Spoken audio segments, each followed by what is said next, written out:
Bismillahirrahmanirrahim. Assalamualaikum warahmatullahi wabarakatuh. Innal hamdalillah nahmaduhu wa nasta'inuhu wa nastaghfiruh wa na'udzu billahi min syururi anfusina wa min sayyiati a'malina may yahdihillahu fala mudhillalah wa may yudlil fala hadiyalah. Allahumma shalli wa sallim wa barik ala sayyidina wa nabiyyina Muhammad wa ala alihi wa sahbihi wa man ihtada bihudahu ila yaumil qiyamah. Amma ba'd. Para santri sekalian, insyaallah pada pertemuan kali ini kita akan memasuki pembahasan paling urgen yang ada dalam ilmu tauhid ini. Sebagaimana ilmu tauhid, sebagaimana di dalam ilmu tauhid ini ada 3 pembahasan pokok, yaitu yang pertama tadi pembahasan tentang ketuhanan yang insya Allah akan kita pelajari dalam pertemuan ini dan pertemuan-pertemuan selanjutnya. Pembahasan yang pertama pembahasan tentang ketuhanan yaitu uluhiyah, yang kedua pembahasan tentang nubuwat yaitu kenabian, yang ketiga adalah pembahasan tentang sam'iyat yaitu perihal informasi gaib. Contohnya surga dan neraka, azab kubur, dan lain sebagainya. Taib, langsung saja.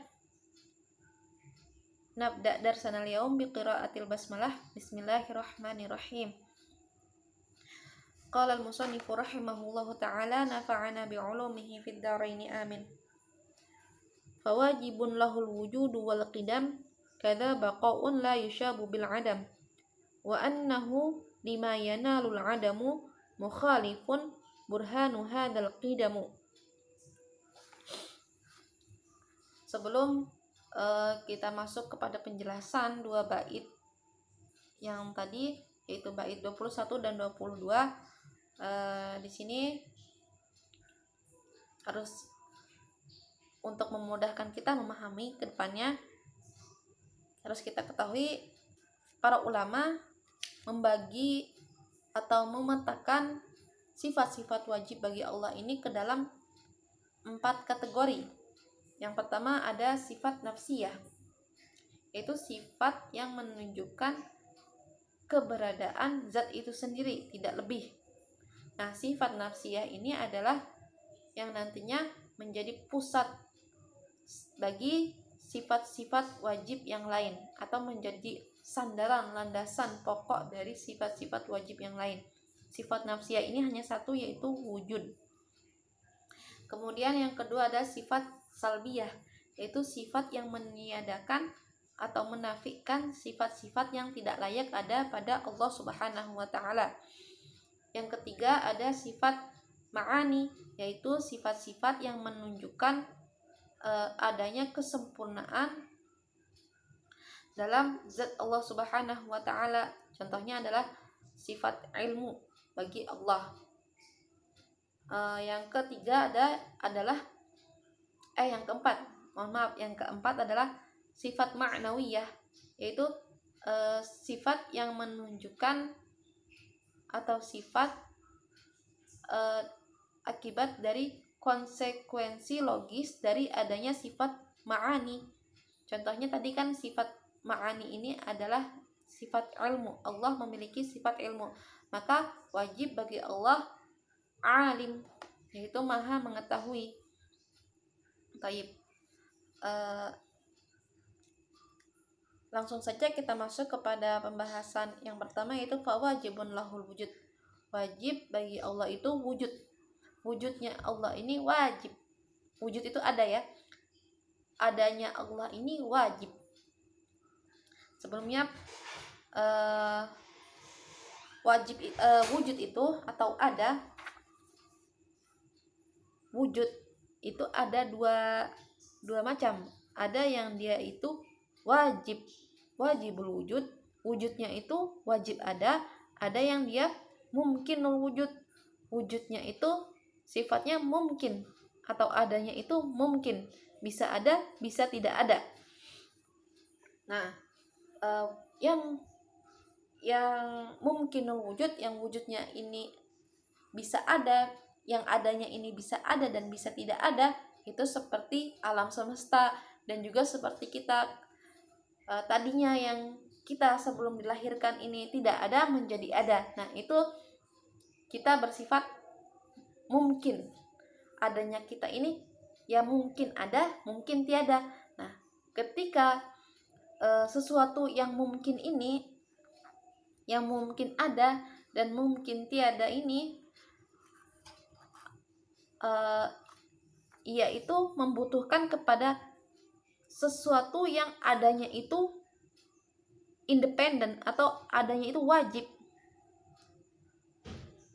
Karena tidak mungkin ketika yang wujudnya ini mungkin wujud ini membutuhkan kepada mungkin wujud lagi. Nah, itu tidak ada akhirnya. Maka wajib yang mungkin wujud ini membutuhkan kepada wajibul wujud. Nah, di sini mungkin wujud ini contohnya adalah alam semesta beserta isinya, dan kita adalah mungkin wujud yang karena kita tadinya tidak ada menjadi ada. Yang wajibul wujud yaitu Allah Subhanahu wa taala. Allah itu wajibul wujud. Adanya Allah ini tidak membutuhkan kepada sebab apapun untuk menjadikannya ada. Allah ini ada karena zatnya sendiri. Adanya Allah ini berdiri sendiri karena zatnya sendiri, tidak membutuhkan sesuatu apapun di luarnya. Nah, seperti itu. Karena Allah wajib adanya, maka mustahil Allah itu tiada. Mustahil Allah menerima ketiadaan. La azalan wala abadan. La yajuzu alaihi al-adam. Adam, al-adamu itu artinya ketiadaan. Fala yaqbalul adamu. La azalan wala abadan, maka Allah mustahil menerima ketiadaan, baik itu pada permulaannya atau pada akhirnya. Itu Allah itu ada sejak zaman azali. Sejak Allah itu ada azalan wa abadan, akan dan akan selalu ada. Dahulu, sejak dahulu dan selamanya. Nah, seperti itu. Anna wujudahu lidatihi la li'illah, karena wujudnya Allah ini, adanya Allah ini tidak membutuhkan kepada sebab apapun. Tidak seperti alam semesta dan kita ya. Al-alam kullu ma siwallah. Jadi selain Allah ini mungkinul wujud sifatnya. Bisa ada, bisa tidak ada. Nah, dalilnya apa? Argumentasinya apa? Dalilnya adalah annallaha ta'ala yajibu iftiqarul alamu ilaihi, wa kullu man wajaba iftiqarul alam ilaihi fahuwa wajibul wujud, fallahu wajibul wujud. Dalilnya adalah karena tadi alam itu hadis, alam itu sifatnya itu mungkin, bisa ada bisa tiada. Nah, ketika dia mungkin, dia alam ini tadinya tidak ada, maka ia membutuhkan kepada sesuatu yang wajibul wujud, yaitu Allah Subhanahu wa taala, untuk mengadakannya, untuk menjadikannya ada. Wa kullu man wajaba iftiqarul alam ilaihi fahuwa wajibul wujud. Dan setiap yang mana alam itu membutuhkan kepadanya, maka ia wajib adanya. Fallahu wajibul wujud, maka Allah itu wajib adanya. Tayyib.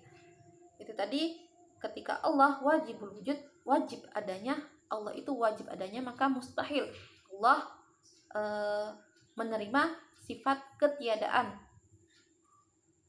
Yang kedua adalah wal qidam, atau maha terdahulu, maha dahulu. Qidam di sini artinya adalah ai adamul awwaliyah liwujudihi ta'ala, tidak ada permulaan pada zat Allah Subhanahu wa taala, atau la batida'a liwujudihi, atau juga bisa la awwala lahu. Tidak seperti kita, adanya kita itu memiliki permulaan, seperti tadinya dilahirkan dulu baru ada. Kemudian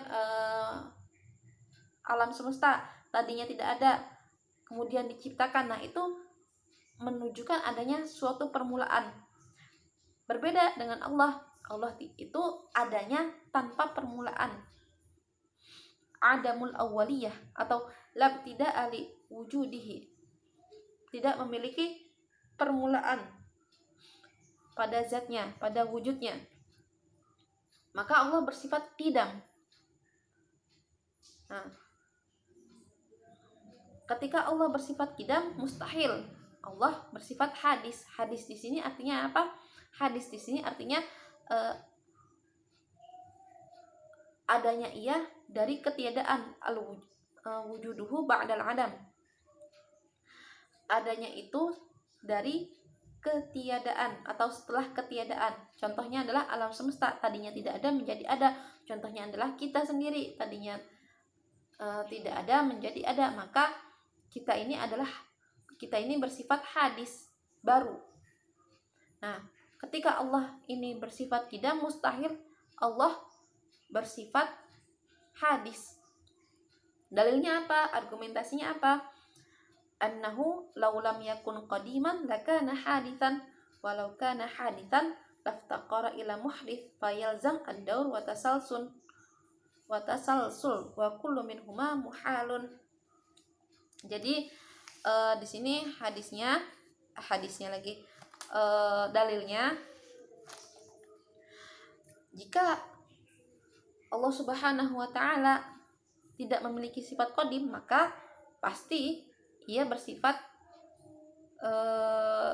hadis atau baru. Walau kana hadisan naftaqara ila muhdis. Kalau misalkan baru, maksudnya di sini ia ada dari ketiadaan, ia memiliki permulaan, maka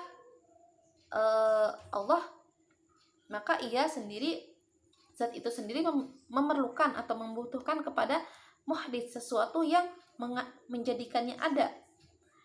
Fayalzam ad-daur wa tasalsul, maka itu meniscayakan adanya daur, perputaran yang tidak ujungnya gitu. Dan itu mustahil adanya. Wa kullu minhuma muhalun, dan itu mustahil. Jadi mustahil bagi Allah bersifat hadis baru. Ketika Allah bersifat hadis, berarti Allah itu memerlukan sesuatu untuk menjadikannya ada, dan itu mustahil, muhalun. Wal'iyadu billah.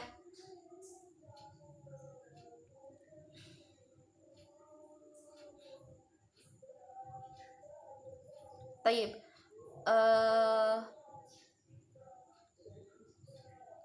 Itu qidam ya. Nah, di sini qidam dalilnya dalam Al-Qur'an tuh wal awwalu wal akhir. Ialah yang mengawali dan ialah yang mengakhiri. Dalam surat Al-Hadid. Nah, selanjutnya fawajibun lahul wujudu wal qidam kada baqaun.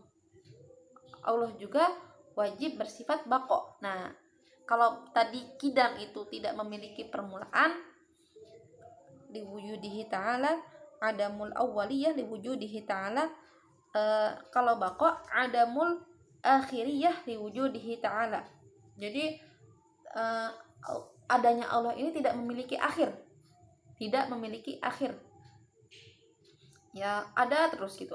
Adanya Allah itu selama-lamanya. Baqa, kekal, maha kekal.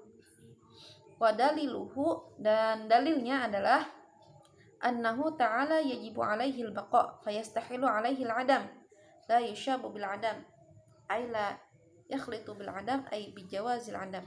Maka ketika Allah memiliki sifat kekal, mustahil Allah menerima ketiadaan atau tiada. Ya mustahil ya, ketika kekal berarti kan selalu ada. Adanya itu abadi. Berbeda dengan sifatnya kita manusia atau alam semesta ini, adanya kita ini tidak abadi. Pasti kita ini bisa rusak, bisa musnah, bisa apa ya? Ya seperti buku lah. Buku ini tadinya ada, kemudian kita bakar menjadi abu. Bukunya menjadi tidak ada, yang ada hanya abu. Nah, itu kan suatu ketiadaan. Dan itu mustahil. Kita ini fana. Maka mustahil bagi Allah bersifat fana. Karena Allah memiliki sifat baqo itu tadi. Nah, sebenarnya sifat kidam, baqo ini adalah sifat-sifat konsekuensi dari sifat-sifat wajibul wujud. Karena Allah wajib adanya, maka wajib juga kidam, memiliki sifat kidam, wajib juga memiliki sifat baqo. Nah, ketika Allah memiliki sifat baqo, maka mustahil Allah memiliki bersifat fana, yaitu bisa musnah atau rusak dan lain sebagainya. Wa annahu lima la yushabu bil adam atau la yakhlitu bil adam, la yukhallit bil adam, tidak tercampuri oleh ketiadaan. Wa annahu lima yanalul adamu mukhalifun. Jadi Allah itu juga kidam, baqo, mukhalafatun lil hawadis, berbeda dari makhluk-makhluknya, berbeda dari sesuatu yang baru, berbeda dari segala sesuatu yang baru. Tadi al-hadis itu yaitu wujuduhu ba'dal adam, adanya itu dari ketiadaan, seperti alam semesta beserta isinya. Maka ketika segala sesuatu yang bersifat hadis ini, yang menerima ketiadaan, yang berasal dari ketiadaan dan akan berakhir dari ketiadaan, atau yang tadinya ada menjadi tiada. Nah, mustahil bagi Allah ini sama dengan yang menerima ketiadaan tersebut, atau segala sesuatu yang bersifat hadis. Mustahil Allah sama. Maka di sini Allah berbeda dengan setiap yang memiliki sifat hadis. Nah, yang memiliki sifat hadis ini adalah alam, yaitu kullu ma siwallah gitu. Ya, hanya Allah yang memiliki sifat kidam baqo, maka mustahil Allah menyerupai atau sama dengan makhluknya. Yang mana makhluknya ini, yang mana ciptaannya ini semuanya adalah hadis, ada dari ketiadaan.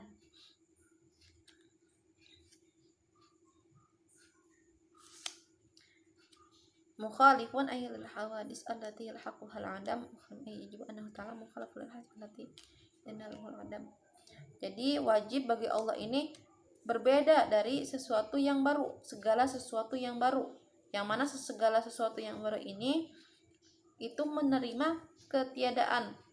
Nah, burhanu hadzal qidam, dalil dari Allah berbeda dengan ciptaannya, dengan segala makhluknya yang bersifat hadis ini adalah dalilul mukhalafah wa dalilul qidam, dalil tentang kekidaman atau kedahuluan Allah.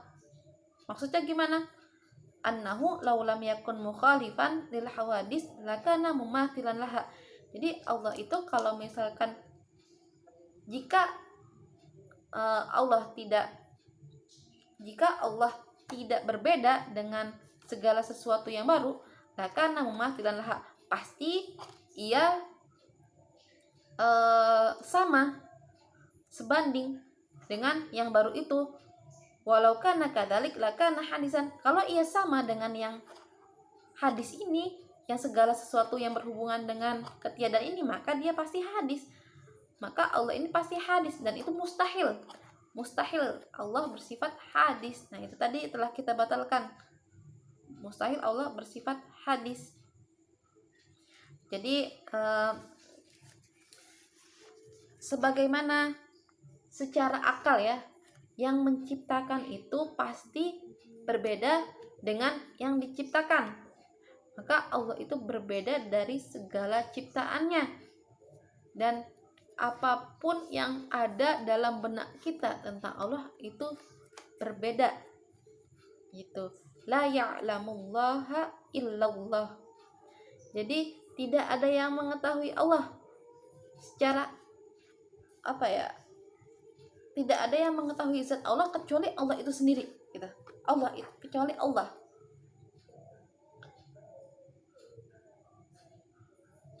Nah, dalil dari Allah itu mukhalafatul lil hawadis, berbeda dari makhluk-makhluknya yang hadis yang baru ini adalah laisa kamitslihi syai'un wa huwas samiul basir. Tidak ada di dunia ini, tidak ada di alam semesta ini yang menyerupainya, apapun itu tidak ada yang menyerupainya. Bahwa samiul basir, dialah yang maha mendengar lagi maha melihat.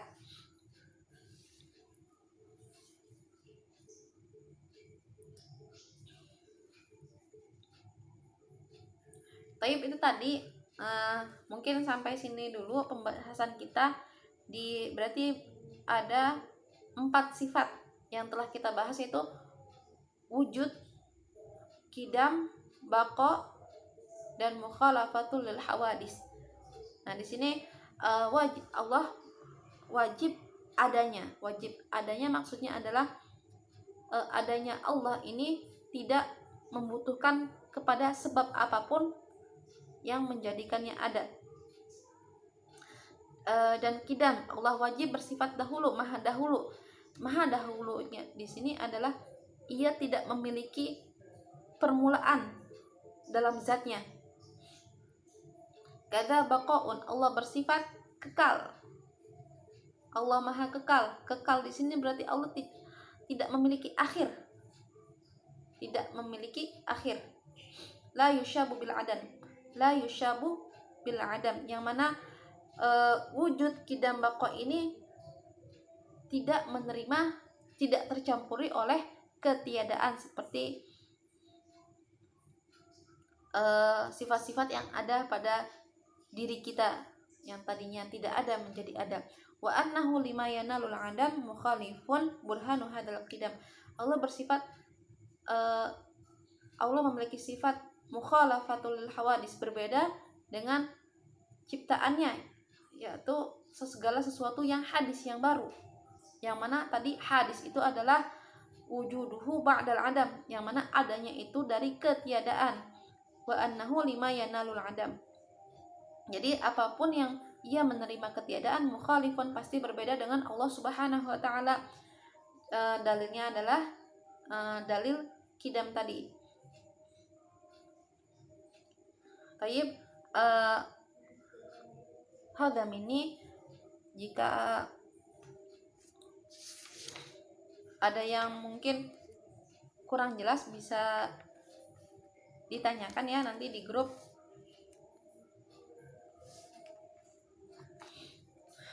Taib, itu saja. Nakhtatimul hamdalah. Alhamdulillahirabbil alamin. Insyaallah akan kita lanjutkan pada pembahasan berikutnya dua sifat salbiyah lagi. Itu tadi. Kurang dan lebihnya saya mohon maaf. Wallahul muwafiq. Assalamualaikum warahmatullahi wabarakatuh.